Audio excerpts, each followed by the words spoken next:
घाम छाया र कलै कलाको, नेपाल हो देवल 9 तलाको, 52 ढोका प्रहरी म दिन्छु, खिया नलाग्ने खुकुरी म दिन्छु।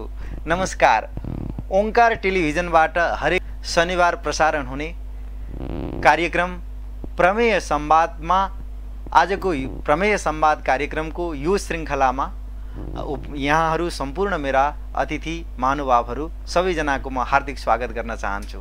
यहाँहरू सबैजना कोरोनाको कहरका बीच आफूलाई धेरै सुरक्षित गर्दै रहनु भएको विश्वास गर्दछु र थप सावधानी अपनाउनु हुन समेत हार्दिक अनुरोध गर्दछु। प्रमाण, तथ्य र युक्तिले सिद्ध गरिने विषय नै प्रमेय हो। कार्यक्रम प्रमेय संवादको यो श्रृङ्खला आज प्रमेय संवादको यो अङ्कका लागि मेरो अतिथिको रूपमा ओंकार टेलिभिजनको स्टुडियोमा उपस्थित हुनुहुन्छ व्याकुल माइला।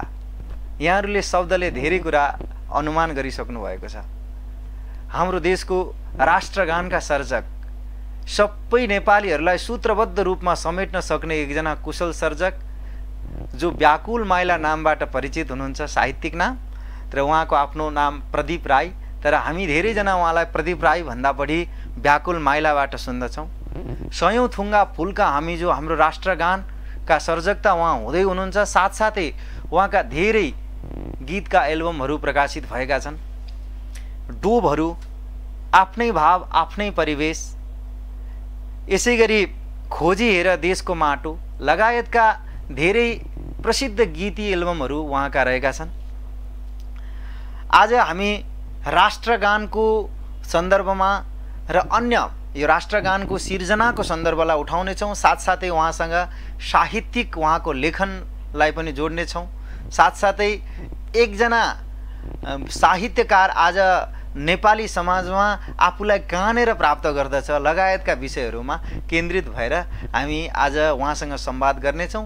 हेरौँ दर्शकवृन्द कतिसम्म समयले साथ दिनेछ संवादका लागि। म सर्वप्रथम ओंकार टेलिभिजनको स्टुडियोमा कार्यक्रम प्रमेय संवादमा मेरा आजका अतिथि राष्ट्रगानका सर्जक व्याकुल माइलाजीलाई हार्दिक स्वागत गर्न चाहन्छु। व्याकुल माइलाजी, ओंकार टेलिभिजनको कार्यक्रम प्रमेय संवादमा यहाँलाई धेरै धेरै स्वागत छ। व्याधिबाट बचेर रहनु भएको छ। धन्न बचियो हजुर। अब आजको सन्दर्भ चाहिँ यहाँ एकजना हामी जस्तै व्यक्ति जो चर्चाको शिखर नचुलिँदाखेरि जब यहाँका शब्दहरूलाई रुचाइए र राष्ट्रगानका लागि यहाँको सिर्जना चुन्यो छानियो भन्ने कुरा जबसम्म आयो, यसको यो राष्ट्रगानको गर्भाधान भनौँ न सिर्जनाको कहाँनिर भयो र यहाँले चाहिँ यो मेरो रचनालाई देशको राष्ट्रगानको रूपमा यो निर्वाचित हुनेछ, छानिनेछ भन्ने कुरामा यहाँ लेख्दै गर्दा, शब्द कोरेर पठाउँदै गर्दा कतिको विश्वस्त हुनुहुन्थ्यो? यो फेरिबाट संवादको शुभारम्भ गरौँ। धन्यवाद छ आकाश निलमजी। वास्तवमै राष्ट्रियगानको रचनाकार त्यस्तो व्यक्ति भयो जो चाहिँ यो राष्ट्रियगानभन्दा अगाडि चर्चामा थिएन। एउटा सामान्य स्रष्टा थियो, नेपाली साहित्यमा चाहिँ धेरै रुचि राख्ने तर ख्याति नकमाइसकेको आम पाठक, श्रोता, दर्शक माझ नचिनिएको व्यक्ति 81 राष्ट्रियगानको रचनाकार भएको अवस्था थियो। त्यो चाहिँ 65-63 सालको कुरा हो। 65-63 सालको जनआन्दोलन सफल भइसकेपछि राष्ट्रियगान पनि फेरि नै भयो र नेपाल सरकारले र विशेष गरी संसदले पुरानोलाई खारेज गरेर नयाँ ल्याउनको लागि एउटा समिति गठन गर्यो। अनि त्यो समितिले चाहिँ कसरी राष्ट्रियगान बनाउने भन्दा प्रतिस्पर्धाको माध्यमबाट छान्ने कुरा निर्धारण गर्यो र त्यो कमिटीले चाहिँ राष्ट्रियगानमा के विषयवस्तु हुने, कति हरफ हुने, यी सबै कुराहरूको मापदण्ड तयार गरेर सार्वजनिक सूचना जारी गरेको थियो र त्यो सूचना मैले पढेँ। आफू पनि आफू पनि त्यो एउटा ऐतिहासिक काममा चाहिँ संलग्न भयो भनेदेखि, सहभागी भयो भनेदेखि एउटा सम्झना योग्य काम हुन्छ भनेर मैले पनि त्यो सूचनालाई, त्यो मापदण्डलाई राम्ररी पढेँ, मनन गरेँ आफ्नो डायरीमा सारी त्यो के कुराहरू पुर्याउनु पर्ने र अनि त्यहीभित्र रहेर मैले चाहिँ धेरै कोसिस गरेँ। लगभग 1 महिना जति कोसिस गर्दा पनि मैले त्यो जुन मापदण्डहरू त्यसलाई भने जस्तो समेट्न नसकेको र आफूले पनि भने जस्तो आफ्नो मनमा जुन थियो र नेपाली हामी नेपालीहरूले कसरी राष्ट्रिय गानलाई कसरी चाहिँ ल्याउन खोजिरहेका छौँ भन्ने कुरा चाहिँ जुन मनमा थियो त्यो चाहिँ मैले लेख्न नसकेको अवस्था भयो। त्यो म्याच सकियो, म सहभागी हुन पाइनँ हैन। म हापिसकेँ भन्दा पनि हुन्छ। हजुर 1 महिना लेख्दा पनि मैले चाहिँ लेख्न चाहिँ भने जस्तो नसकेपछि म सहभागी भइनँ। त्यसको 3 दिनपछि म बागबजारतिर आएको थिएँ। म त्यो बेला वकिल पेसामा थिएँ। त्यहाँ आदिवासी गीतकार समाज भन्ने संस्था छ, त्यो हामी दिनमा एकचोटि भेट हुन्थ्यौँ साहित्यकार गीतकार साथीहरूसँग। अनि कवि श्रवण मुकारुङ दाइसँग भेट भयो। अनि त्यही सन्दर्भ चल्दा म्याद थपिएको कुरा भन्नुभयो। म्याद गुज्रिसकेको भन्ने सोचेको थिएँ, फेरि 15 दिन थप्यो भन्नुभयो।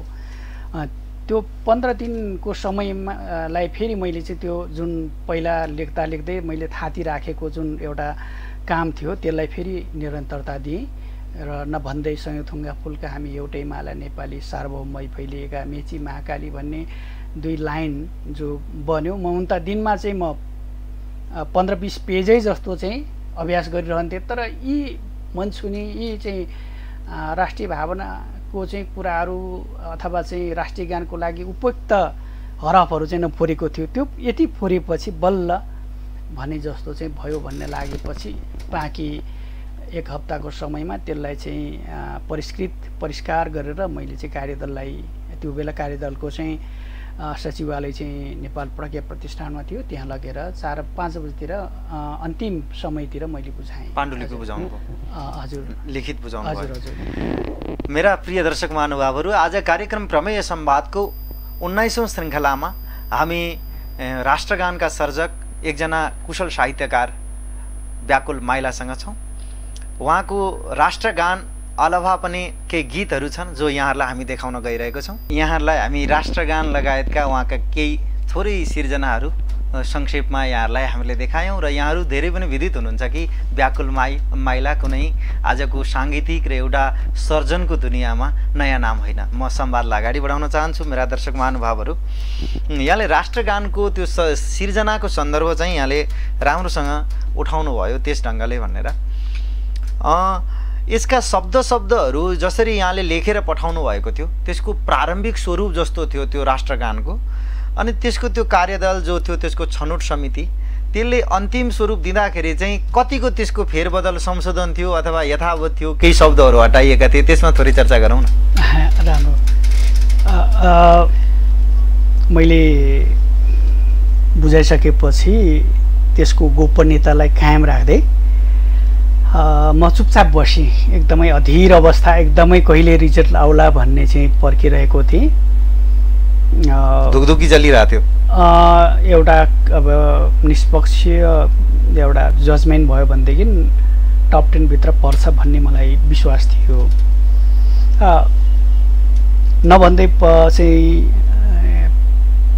रिजल्ट राम्रो हुने भएछ। अनि त्यसपछि कार्यदलले मेरो खोजी गर्यो। सम्भवतः त्यो टप 3 भित्र परेपछिको होला। त्यसपछि व्याकुल माइला चाहिँ वास्तविक मान्छे हो अथवा चाहिँ कुनै छदम कुनै चाहिँ कसैले होइन नभएको मान्छे अथवा चाहिँ नेपाली साहित्यमा अरू चिनेकै मान्छेले चाहिँ एकाएक यसरी चाहिँ नाम परिवर्तित गरेर राखे कि भन्ने। अनि मेरो खोजी भयो। त्यसपछि त्यसको लागि अन्तर्वार्ता उहाँहरूले चाहिँ मलाई बोलाएर एकाडेमीकै एउटा प्रेक्षालयमा उहाँहरूको सचिवालयमा सबै कार्यदलका चाहिँ सबै पदाधिकारीहरू बसेर मेरो अन्तर्वार्ता लिनुभयो। सबै कुराहरू मैले बताएँ, मेरो चाहिँ पृष्ठभूमि होइन, मेरो साहित्यिक यात्राको बारेमा 62-63 को आन्दोलनमा मेरो चाहिँ लगाव भूमिका के थियो भन्ने कुराहरू अनि त्यो सँगै चल्दै गइसकेपछि राष्ट्रिय गान यदि तपाईँको छान्यो भनेदेखि के नाम राख्नुहुन्छ हैन प्रदीप कुमार राय राख्नुहुन्छ कि व्याकुल मैला राख्नुहुन्छ हुँदै यो राष्ट्रिय गानमा केही शब्द तलमाथि बनाउन मिल्छ मिल्दैन भन्नुभयो मैले भने मेरै सामुन्य अहिले नै हैन मेरै सामुन्य केही चाहिँ यो यसलाई परिष्कार गर्न सकिन्छ भनेर भनेपछि ती एउटा हरफ दुईटा हरफलाई तलमाथि गरिएको छ एउटा हरफलाई भनौँ न एउटा माथि ल्याइएको हरफ भन्न मिल्छ त्यो तेस्रो चौथो हुनुपर्छ हजुर मैले ठ्याक्कै बिर्सेँ त्यसपछि समावेशी राष्ट्र अथवा चाहिँ लोकतान्त्रिक राष्ट्र अथवा गणतान्त्रिक राष्ट्र जे पनि राख्दा हुन्छ र समावेशी राष्ट्र अथवा अब के अरे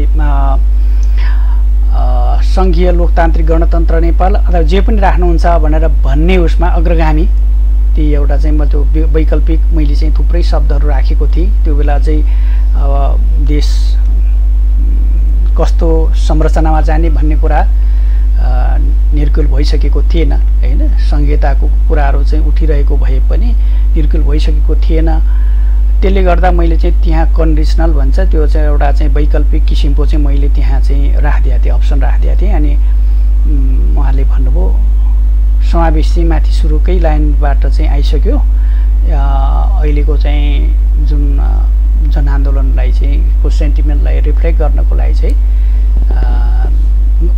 अग्रगामी राष्ट्र राख्दा राम्रो हुन्छ भनेर भन्नुभयो मलाई पनि चित्त बुझ्यो त्यसरी भयो धेरै उहाँले केही पनि भनेको संशोधन हुँदा संशोधित शब्दहरू पनि यहाँसँग परामर्श गरेरै राखेको थियो मेरो एकदमै त्यो मेरो अन्तर्वार्ता लिने क्रममा मेरो सामुन्य नै हो हजुर हजुर धेरै खुसी लागिरहेछ आज यहाँसँग संवाद भइरहेको छ राष्ट्रगानको सन्दर्भमा अब एउटा कुरा चाहिँ त्यसको त दोस्रो पंक्ति जुन छ सयौं थुङ्गा फुलका हामी एउटै माला नेपाली सार्वभौम भई फैलिएका मेची महाकाली हो नि तर सार्वभौमै चाहिँ त्यसलाई गायनमा सुनिन्छ हैन भई चाहिँ हटेको जस्तो सुनिन्छ त्यो अब गाउँदा अलि कहिलेकाहीँ फरक पर्छ यो टोन र यो चाहिँ शब्दमा हजुर व्याकरणको दृष्टिकोणले मात्र हेर्दा त अब कतिपय कुराहरू नमिल्न सक्छ जस्तो फुल दीर्घ आएन भन्ने पनि एकजना मैले चाहिँ राम्रै गायिका भेटेँ हैन तर गाउँदा त्यस्तै हुन्छ गायनमा त त्यो शब्दको हजुर एउटा कुरा चाहिँ यो यद्यपि राष्ट्रगानको रूपमा एउटा त्यत्रो ठुलो कार्यदलले विज्ञहरूले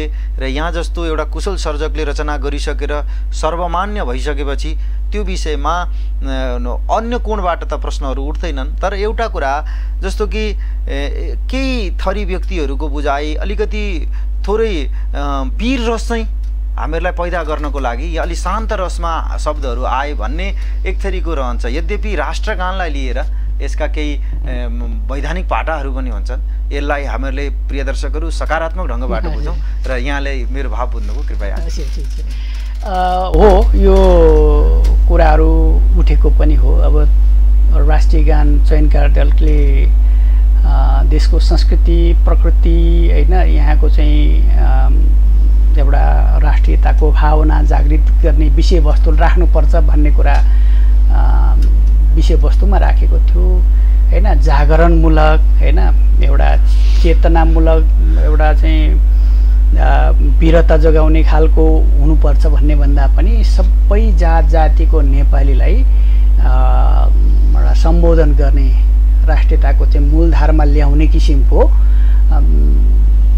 भाव र विषयवस्तु चाहिँ समेट्नुपर्छ भनेकोले यही कुराहरू चाहिँ यो वास्तवमा मैले भन्नुपर्दा म एउटा निमित्त मात्रै हो यो सबै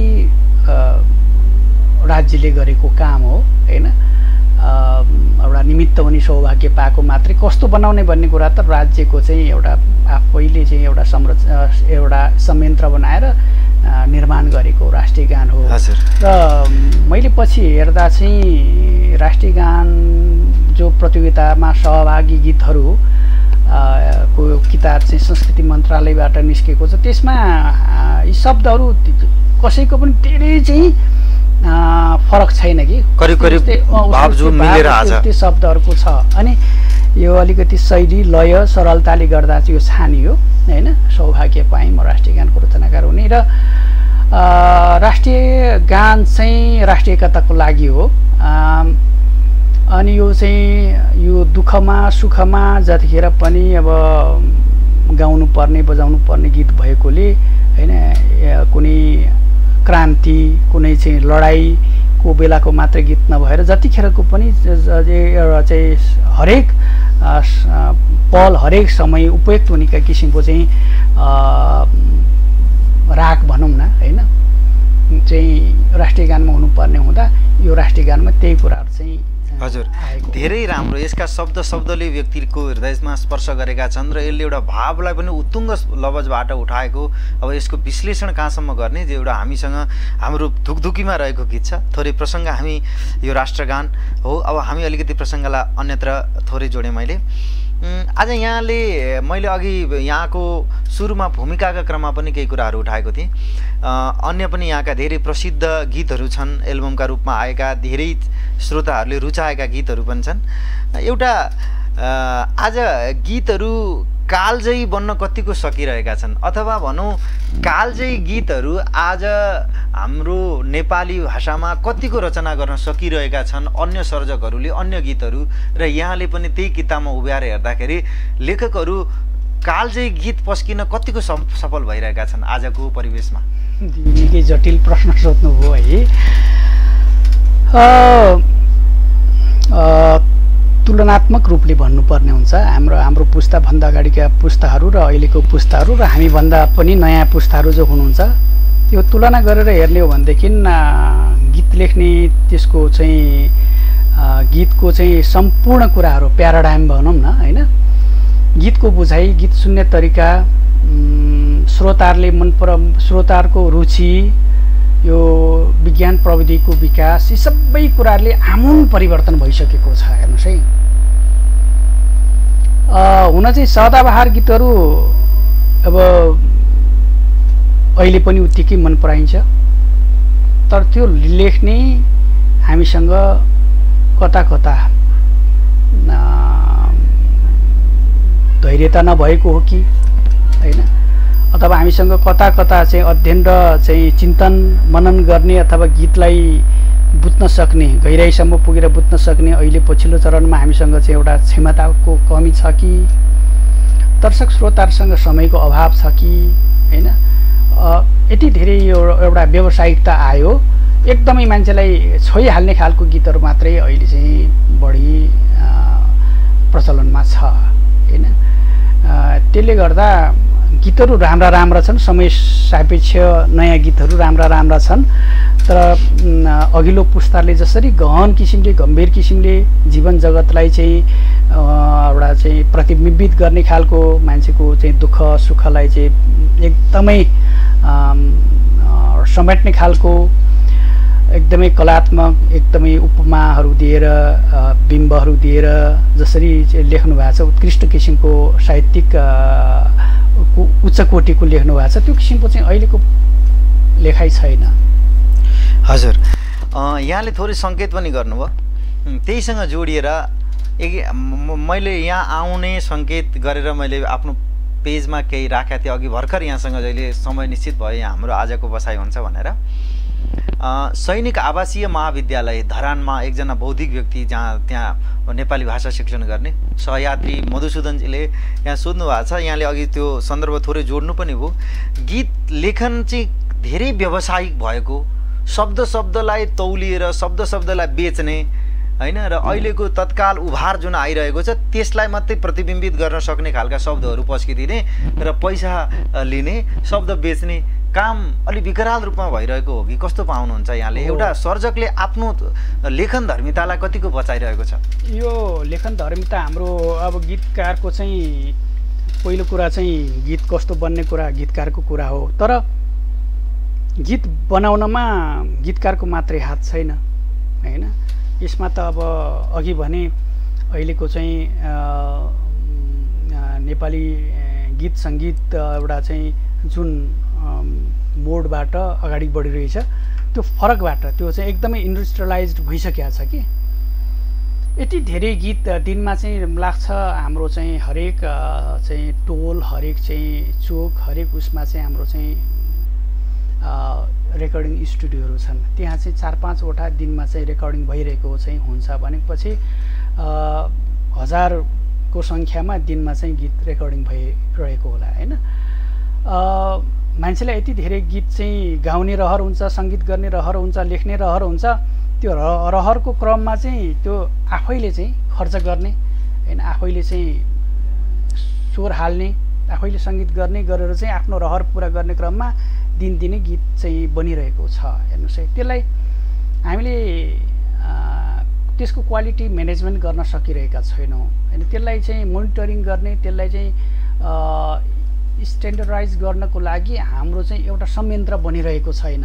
पहिलाको गीतहरू अब रेडियो नेपालमा मात्रै रेकर्डिङ हुन्थ्यो हैन। रेडियो नेपालमा चाहिँ रेकर्डिङ हुनको लागि समय लिनु पर्थ्यो, त्यहाँ समय पाउनको लागि सृजना राम्रो हुनु पर्थ्यो, धेरै चाहिँ अभ्यास गर्नु पर्थ्यो हैन, परिष्कृत बनाउनु पर्थ्यो, मस्काउनु पर्थ्यो नि हैन।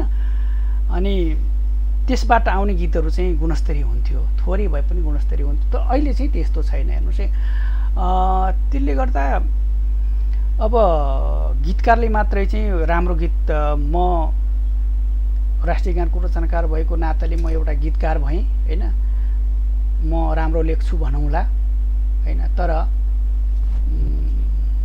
त्यो गीत रेकर्डिङ गर्नेहरूले चाहिँ मसँग गीत मागिरहेको हुँदैन, आफैले लेखिराख्नु भएको हुन्छ, जसलाई चाहिँ गीतको संरचना थाहा नहोला, गीतको सैद्धान्तिक पक्ष थाहा नहोला हैन, गीतको शैली थाहा नहोला, गीतको प्याटर्न भन्छ अहिलेको चाहिँ अब गीतको ट्रेन्ड, गीत नेपाली साहित्यमा कसरी गीतको विकास भइरहेको छ, हामी कुन स्तरको लेख्ने एउटा क्रमिक एउटा चाहिँ विकासको जुन हामी बुझ्छौँ नि हैन, ती कुराहरू चाहिँ नबुझेकै मान्छेले पनि गीत लेखिराख्नु भएको हुन्छ, किनभने आफैले खर्च गरे हुन्छ हैन। हामीले चाहिँ अरूको चाहिँ त्यो लगानीमा हामीले चाहिँ गएर चाहिँ यो गीत हुँदैन भन्ने हाम्रो हैसियत हुँदैन। त्यसले गर्दा कन्ट्रोल गर्ने चाहिँ त्यो मेकानिजम पनि छैन, एउटा एकदमै आउट अफ कन्ट्रोल एउटा चाहिँ सस्तो लोकप्रियताका लागि गीत चाहिँ को चाहिँ उत्पादन चाहिँ धेरै भएको छ। एउटा चाहिँ यो उद्योगको रूपमा नेपाली सङ्गीत पनि आइरहेको चाहिँ राम्रो पक्ष हो, किनभने यसबाट धेरै चाहिँ हैन आर्थिक एउटा चाहिँ एक्टिभिटीहरू हुन्छ हैन, इकोनोमिक एक्टिभिटी, रोजगारीको चाहिँ सृजना गर्छ, राम्रै पक्ष हो। तर अन्ततगत नेपाली गीतको एउटा समग्र चाहिँ मूल्याङ्कन गर्दा चाहिँ नेपाली गीतको स्तर चाहिँ गुणात्मक रूपमा नभएर सङ्ख्यात्मक रूप मात्रै विकास भइरहेको छ। हजुर, जस्तो कि लेखक पनि एउटा व्यक्ति हो, उसँग परिवार जोडिएको हुन्छ र ऊ अरू कुनै पेसामा आबद्ध छैन भने अब उसको आफ्नो बाँच्नुपर्छ, उसले त्यसका लागि केही अपेक्षा राख्छ। तर कसैले व्याकुल माइलाजीलाई हजुरले यो गीत लेखिदिनु पर्यो यो भावको भनेर लेख्न अराएको गीत लेख्दाखेरि र स्वतन्त्र लेख्दाखेरि त त्यसको निकै ठुलो अवस्थामा फरक पर्छ होला नि हैन। जस्तो कसैले चलचित्रको लागि यो भावको गीत लेखिदिनु भनेर आफैलाई डाँडा काँडा हिँड्दै जाँदाखेरि फुरेको गीतमा त सौन्दर्यको दृष्टिले पनि धेरै अन्तर पर्छ होला नि। यो पनि खुबी कुरा हो। म चाहिँ व्यावसायिक गीतकार हुने खुबी राख्दिनँ हैन। धेरै अब नेपाली साहित्यमा धेरै धुरन्धर हाम्रा चाहिँ प्रतिभाहरू गीतकारहरू हाम्रा अग्रजहरू हुनुहुन्छ जसले चाहिँ चलचित्र लगायत अब जसले चाहिँ यस्तो गीत लेखिदिनुहोस् भन्ने बित्तिकै त्यही किसिमको लेखिदिन सक्नुहुन्छ र उहाँहरूको चाहिँ त्यो एउटा त्यसको पारिश्रमिक पनि त्यही किसिमले डिमान्ड गर्न सक्नुहुन्छ। तर म चाहिँ त्यति सक्दिनँ हैन, त्यस्तो लेख्न सक्दिनँ। अब मुख्य चाहिँ अब म पनि गीत गाउन चाहन्छु, म पनि चर्चित हुन चाहन्छु, यो क्षेत्रमा धेरै लाग्यो तर मैले चाहिँ अहिलेसम्म पनि सफलता पाउन सकिने एउटा मलाई सफल बनाउने गीत लेखिदिनुहोस् भन्ने किसिमले चाहिँ एकदमै नयाँ प्रतिभाहरूले चाहिँ भनिराख्नु भएको हुन्छ। अब त्यस्ता प्रतिभाहरूसँग हामीले पैसा लिने पनि कुरा हुँदैन। अब उहाँहरूले यस्तो लेखिदिनुहोस् भनेर लेखिदिन्छौँ हैन, ठिकैको हुन्छ। अब त्यसले त्यस्तो धेरै चाहिँ एउटा बजारमा त्यस सफलता पनि पाएको हुँदैन हैन, रहर मार्ने काम भइरहेको हुन्छ। त्यसले गर्दा म चाहिँ सामान्य किसिमको गीत लेख्ने सामान्य स्रष्टा हो। म व्यावसायिक सफलता पाइसकेको गीत। हजुर, व्यावसायिक रूपमा कसैले त्यो गीत भर्दै भनेको भरमा यहाँले लेखिसकेको छैन? म सक्दा पनि सक्दैन, एकदमै मलाई चाहिँ अलिकति अब राष्ट्रिय गानको रचनाकार भइसकेपछि पनि अलिकति बढी नै जिम्मेवारी अनुभूत हुन्छ होइन।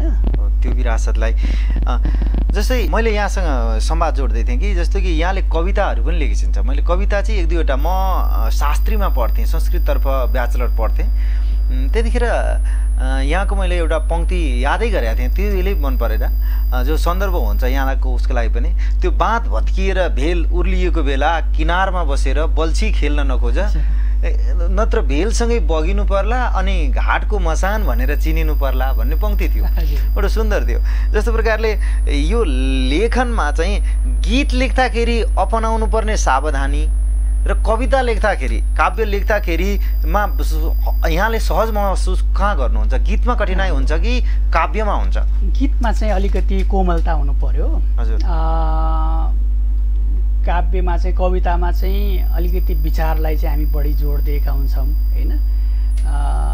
अलि अब परिवर्तन, सामाजिक विकृति विसङ्गतिमाथि चाहिँ अलिकति बेसरी चाहिँ होइन, निर्ममतापूर्वक अथवा क्रूरतापूर्वक अथवा चाहिँ बाई फोर्स अथवा अलिकति पावरफुल चाहिँ अभिव्यक्ति दिनु पर्यो भनेदेखि कविता नै सहज हुन्छ। हजुर, अब एउटा कुरा आज यहाँलाई जोडिहालौँ।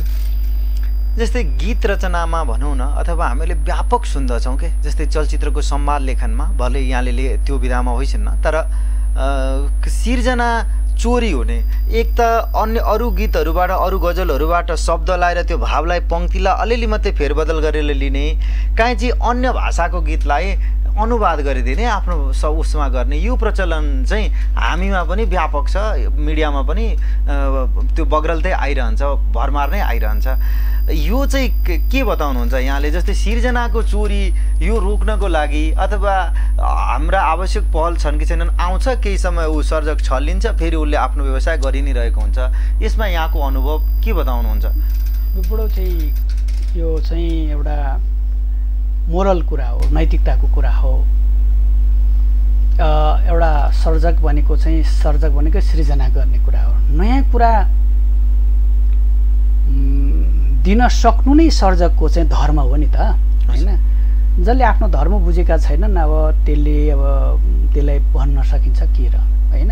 मैले भने त्यो हामीले भन्ने कुरा भन्दा पनि त्यसलाई कन्ट्रोल गर्ने चाहिँ मेकानिजम चाहिँ राज्यको हुनु पर्यो, सरकारले बनाउनु पर्यो होइन।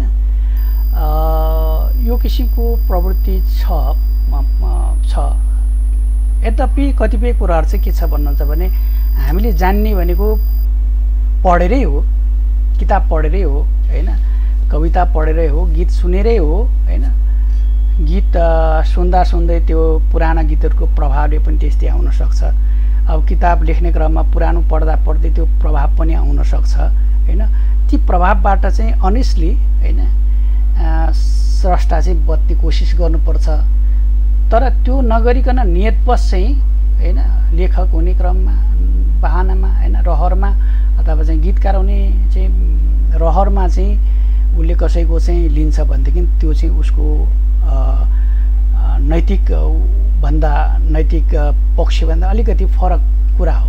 यो चाहिँ आफैले चाहिँ बुझ्नुपर्ने कुरा हो। अब यसलाई कन्ट्रोल गर्नको लागि त कानुन छ नि त होइन। हजुर, अब यहाँसँग हामी आजको यो बसाइको करिब हामी उत्तरार्धतर्फ छौँ। आजको यो हाम्रो बसाइमा मैले यहाँसँग पछिल्लो उसमा जोड्न खोजेको कुरा चाहिँ जस्तो कि मानिसको प्रारम्भिक आवश्यकता भन्दा त पछिल्लो दोस्रो प्राथमिकताको रूपमा रहन्छ नि साहित्य होइन। जस्तो कि पहिले त उसको खानपिन नै चाहियो। जस्तो एउटा संस्कृत साहित्यका आचार्यले पनि बुभुक्षितेर व्याकरणम न भुज्यते पिपासुभि काव्य रसो न पियते भन्ने एउटा उदाहरण गर्नुभएको छ। भोकाएको मान्छेले व्याकरणको सूत्र खाएर पनि अगाउँदैन, प्यासो मान्छेले चाहिँ काव्यको रसको पान गरेर अगाउँदैन। त्यो र सिर्जनाको आवश्यकता चाहिँ यसले गर्ने पहिलो सकारात्मक समाज सुधारमा सिर्जनाले गर्ने पहिलो दिन चाहिँ के हो जस्तो यहाँलाई सर्जकको हिसाबबाट लाग्छ? सर्जकको पहिलो काम भनेको समाजमा जस्तो सामाजिक दायित्वलाई मैले सन्दर्भ गरेको हो मैले त्यही भन्दैछु समाजमा धेरै कुराहरू चाहिँ हामीले जानी नजानिकन अपनाइरहेका छौँ हैन त्यसलाई चाहिँ सुधार गर्नुपर्ने चाहिँ कुरा चाहिँ जब एउटा व्यक्तिले आफ्नो चाहिँ भित्री आँखाले देख्छ हैन अब त्यसलाई चाहिँ त्यो समाज र समुदाय अथवा मानव जगतमा चाहिँ के छ भने त्यसलाई चाहिँ अव्यक्त गरेर आफ्नो समाज अथवा मानव सभ्यताको चाहिँ एउटा विकास क्रमलाई चाहिँ अलिकति टेवा पुगोस् चेतनाको माध्यमबाट भन्ने हेतुले चाहिँ उसले चाहिँ नयाँ विचारहरू दिइरहेको हुन्छ मान्छेमा धेरै कुराहरूले चाहिँ प्रभाव पारिरहेको हुन्छ सकारात्मक नकारात्मक कुराहरूले हैन अब सकेसम्म मान्छेभित्र प्रेम हैन सकारात्मक भावना ऊर्जा चाहिँ सृजना होस् उत्पन्न होस् भनेर पनि सृजना गरिएको हुन्छ जहिले पनि समाजको जे गर्दा हित हुन्छ त्यो कुरा त्यो भइरहेको कुरालाई भन्दा पनि नभएको चाहिँ पाटो हैन भइरहेकोमा भएको कमजोरीलाई सुधार गर्नको लागि नयाँ विचार दिने काम चाहिँ स्रष्टाले गरिरहेको हुन्छ त्यसले गर्दा धेरै उसले सोच्नुपर्छ एउटा कविता लेख्नको लागि एउटा गीत लेख्नको लागि एउटा चाहिँ मुक्तक लेख्नको लागि अथवा चाहिँ एउटा सानो हैन 17 शब्दको चाहिँ अक्षरको चाहिँ हाइकु लेख्दा पनि उसले धेरै चाहिँ सावधानी गर्नुपर्ने हुन्छ जुन चाहिँ समाजको लागि लाभदायक छ छैन समाजले त्यसलाई चाहिँ नयाँ कुरा दियो भन्छ भन्दैन भन्ने कुरा सोच्छ त्यसले गर्दा हामीले धेरै समाजको लागि सोचेर लेख्नुपर्ने हुन्छ र त्यही काम गरेको हुन्छौँ र त्यही भएर समाजले हामीलाई चाहिँ स्रष्टालाई साहित्यकारलाई माया पनि गरेको हुन्छ हजुर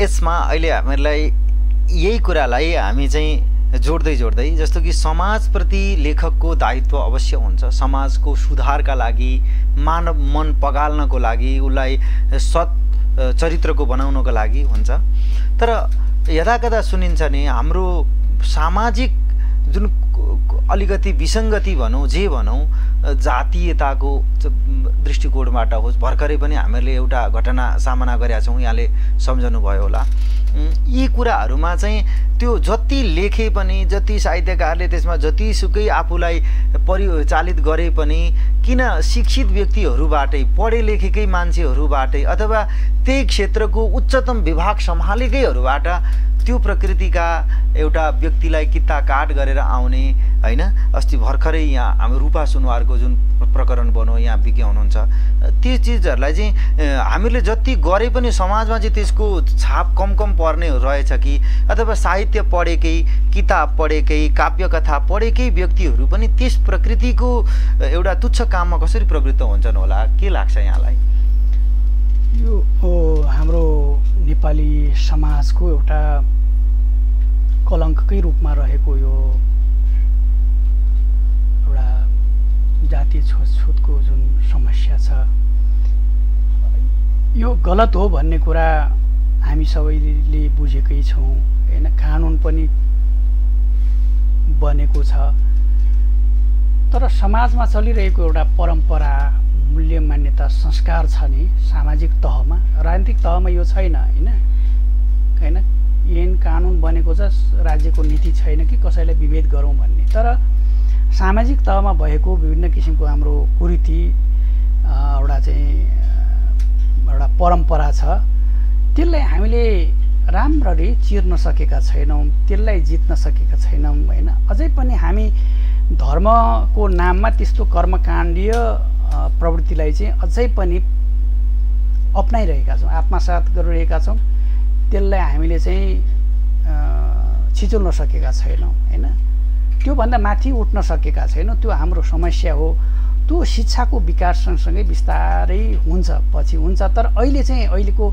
यो समयसम्म आइपुग्दासम्म हामीले सकेका छैन यसलाई हामीले बिस्तारै चाहिँ सुधार गर्दै जाने हो एकाएक रातारात सकिँदैन यसलाई चाहिँ सत्तो सराप कसैलाई गरेर पनि हुँदैन हामीले चाहिँ अब धर्मको नाममा त्यो किसिमको विकृति विसङ्गति त्यस्ता कुरीतिहरूलाई चाहिँ सामाजिक आडम्बरहरूलाई गलत कुराहरूलाई चाहिँ हामीले आत्मसात गर्ने भन्दा पनि धर्ममा जुन किसिमको ज्ञान छ, जुन विचार छ हैन, जीवनलाई सुसंस्कृत पार्ने अरू धेरै पक्षहरू चाहिँ धर्मले चाहिँ हामीलाई चाहिँ आलोकित बनाइरहेको हुन्छ। त्यसबाट हामी आलोकित भएर समाजलाई चाहिँ हामी सुधार गर्नुपर्ने हुन्छ, न कि यो परम्परादेखि बाउबाजेको पालादेखि यस्तो थियो हाम्रो गाउँ समाजमा नत्र हाम्रो यस्तो हुन्छ भन्नेतिर चाहिँ लाग्नु भएन। हजुर, धेरै हामी संवादको अन्त्यतिर छौँ। एउटा व्यक्ति त्यो ओखलढुङ्गाको माटो चाहिँ म सम्झिरहेको छु, जस्तो सिद्धिचरण श्रेष्ठजीले त्यहाँबाट त्यस्तो राम्रो मेरो प्यारो ओखलढुङ्गा, त्यहाँ धेरै साहित्यकारहरू हुन्छन् अहिले तत्कालमा मलाई आएन सिद्धिचरण श्रेष्ठजी, यहाँहरूले पनि अब जस्तै यहाँले लेखिसकेको सिर्जना त यस्तो छ कि त्यो युग युगसम्म रहिरह्यो, त्यो त हाम्रो अवस्थासम्म त्यो हमेसा रहि नै रह्यो। त्यो भइसकेपछि त्यो प्राकृतिक रूपमा त्यो हावापानीको पनि एउटा सर्जकमा प्रभाव हुन्छ कि अथवा आफूलाई त्यो क्षेत्रबाट आएर एउटा कानुनको अध्ययन गर्नुभएको, मैले दुईवटा चिजलाई यहाँ जोडिरहेको छु। यहाँको अध्ययनको विषय फेरि कानुनमा स्नातक, यहाँ म जहाँसम्म गलत छैन भने, अनि साहित्यमा त्यो उत्तुङ्गता हासिल गर्दाखेरि त्यो स्थानगत केही प्रभाव पनि हुन्छ कि के छ? प्रभाव अवश्य हुन्छ। हाम्रो अग्रजहरूले जे गर्नुहुन्छ त्यही गर्न मन लाग्छ हैन। अब मेरो प्यारो ओखलढुङ्गा कविताको गहिरो प्रभाव छ ममा हैन। यो कवि सिद्धिश्रेष्ठको चाहिँ ठुलो चाहिँ एउटा चाहिँ प्रेरणा छ हैन। यद्यपि उहाँलाई मैले उहाँको जीवनकालमा मैले भेट्न सकिनँ, भ्याइन। काठमाडौँ आएको 2 सालपछि, म काठमाडौँ आएको 2 सालपछि कि 1 सालपछि बित्नुभयो उहाँलाई भेट्न जाने चाहिँ रहर गर्दा गर्दै त्यतिकै चाहिँ भयो। तर उहाँको कविता जो पढ्यौँ, उहाँको चाहिँ व्यक्तित्व सुनेर पनि हामीलाई जहिले पनि सानैदेखि कविताप्रति एउटा रुचि बढ्यो। तपाईँले भन्नुभयो जस्तै मैले त्यही रुचिकै कारणले मात्रै म साहित्यतर्फ ढल्की होइन। मेरो पढाइ चाहिँ कानुनदेखि लिएर अरू छन्। हजुर, अब एउटा जस्तो कि चरा करायो भने फुलहरूको सौन्दर्य, एउटा पहाड, हरितिमा, नीलिमा आकाशको इत्यादि चिजहरूले चाहिँ लेखकलाई झकझक्याउँछ भनिन्छ। तर एउटा बन्द कोठाभित्र सहरको घरघराहट, एकदम गाडीहरूको चिच्याहटका बिचमा यो एकदम प्रतिकूल मौसममा पनि त्यो लेख्न सर्जक सफल हुन्छ कि हुँदैन? किनभने सिर्जना स्थानगत प्रभाव सिर्जनामा धेरै पर्छ होला कि मस्तिष्कको र उसको मनोविज्ञानको विज्ञताको प्रभाव पर्छ होला? मस्तिष्क र मनोविज्ञानको। अब सत्यको खोजी हो नि त, अघि भने नि समाजलाई चाहिने सत्य दिनको लागि हामीले लेख्ने हो। कहाँनिर ग्याप छ हैन, जहाँनिर चाहिँ समाज र सत्य बीच कहाँनिर ग्याप छ, त्यो ग्याप चाहिँ हामीले परिपूर्ति गर्नको लागि हामीले सृजना गर्ने प्रयास गरिरहेका हुन्छौँ। हजुर, आज धेरै खुसी लागेको छ यहाँलाई। एउटा नैज वैयक्तिक प्रश्नबाट कार्यक्रमको टुङ्ग्याउँ यसलाई। एउटा व्यक्ति सामान्य स्तरको, जस्तो अघि यहाँले नै बताउनु भयो कि राष्ट्रगानको सन्दर्भ नउठुन्जेलसम्म यहाँ संसार जगतसँग पनि जोडिनु भएको थिएन। एउटा वकालती पेसामा हुनुहुन्थ्यो, सामान्य आमतौरको जीवन जिइरहनु भएको थियो। त्यसपछि एउटा हजुरलाई पछि कुनै दिन म निकै लोकप्रिय हुन्छु एउटा सिर्जनाको माध्यमबाट भन्ने खालको त्यस्तो ख्वाब हुन्छ नि, सपना, त्यो बाल्यकालदेखि थियो अथवा पछि विकसित भएको अथवा समयले दिएपछि त्यसलाई स्वीकृत गरेको थियो? यो मैले साहित्यलाई अँगालेको भनेको जब म एसएलसी पास गरेर क्याम्पस पढ्न काठमाडौँ आएँ। हजुर, त्यसपछि नै मैले नियमित कविता लेख्न थालेको। कविता लेख्दै गजल लेख्न थालेँ, त्यसपछि गजल लेख्दा लेख्दै गीत लेख्न थालेँ, मुक्तक लेख्न थालेँ। अनि त्यससँगै हाम्रो चाहिँ मातृभाषा छ ओम्बुली राई, किराँत ओम्बुली राई भाषा छ, त्यो चाहिँ लेख्य परम्परातर्फ आउन बाँकी नै थियो। मेरो दाइ काकाहरू मिलेर हामीले चाहिँ एउटा पत्रिका चाहिँ प्रकाशन गर्न थाल्यौँ। त्यसपछि भाषा संस्कृतिको उत्थानको लागि हामीले निरन्तर चाहिँ साधना गरिरह्यौँ हैन। अहिले त्यो भाषामै चाहिँ थुप्रै किताबहरू निस्किया छ, थुप्रै चाहिँ कविताहरू लेखिएका छन्, थुप्रै अध्ययन अनुसन्धान भएको छ। जहिले पनि हामी चाहिँ एउटा आवश्यकताले डोर्याउँदै लग्दा चाहिँ त्यो क्षेत्रमा लागेको हो, न कि अब भोलि म रातारात चर्चित हुँला भनेर पनि होइन। अघि भने समाज र राष्ट्रपतिको जिम्मेवारी बोधले पनि त्यो लेखियो। मैले चाहिँ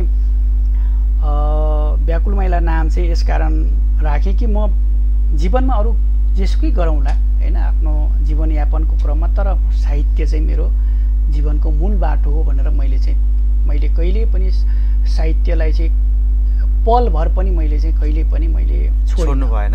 त्यो एउटा अनवरत साधना चल्दै जाँदाखेरि एउटा अजस्त्र दिन जस्तो एउटा राज्यबाट त्यो प्राप्त भयो आफ्नो मिहिनेतका कारणले, आफ्नो खुबीका कारणले। यसरी चर्चित म चाहिँ रातारात हुन्छु भन्ने अथवा यो मैले जोड्न खोजेको लोकप्रियताको लोभ कतिको हुन्छ सर्जकलाई भन्न खोजेको थिएँ। यो त एउटा चाहिँ सौभाग्य हो हजुर। अब लेख्दै कतिपय चाहिँ अब राम्ररी चाहिँ नचिनिँदै होइन साहित्यिक क्षेत्रबाट चाहिँ हामी अस्ताएका हुन्छौँ, जीवनबाट अस्ताएका हुन्छौँ। कुनै बेला चाहिँ कस्तो सौभाग्य आइपर्छ भनेदेखि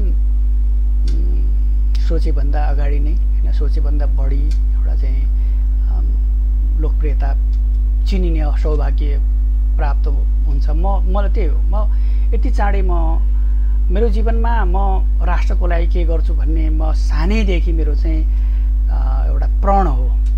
मैले त अब धेरै ठाउँ भनेको छु देशको लागि के गर्नुपर्छ भनेर।